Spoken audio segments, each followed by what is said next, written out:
Hi guys, so nandito nga tayo ngayon sa isang lugar, sa isang part ng Bohol. Ito po ay sa Libaong.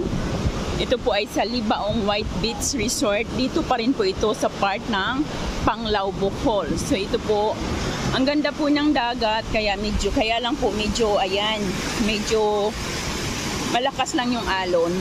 Pero ang ganda pa rin ng sand niya, oh. White sand. And then, ayan.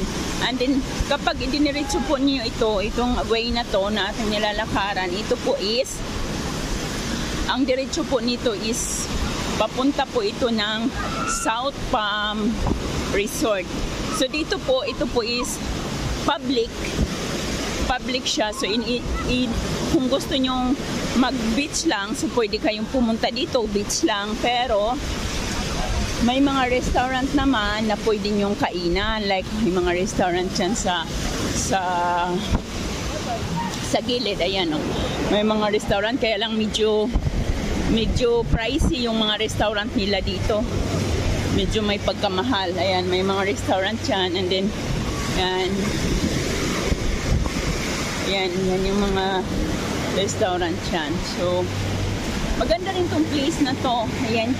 Ano yung dagat, talagang yung white sand talaga siya, yan, no?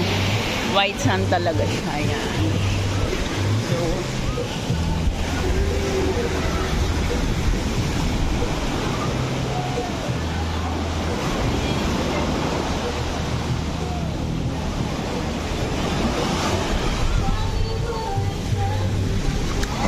diwata, manig yung papan ako, eh.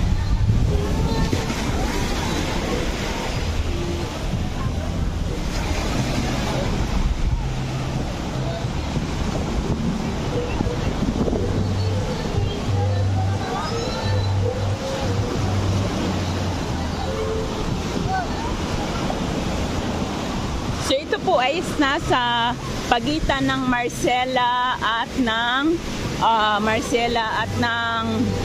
Libaong. Marcela Resorts at ng Libaong Beach Resort. Ito po yung pagitan ng ng beach na to.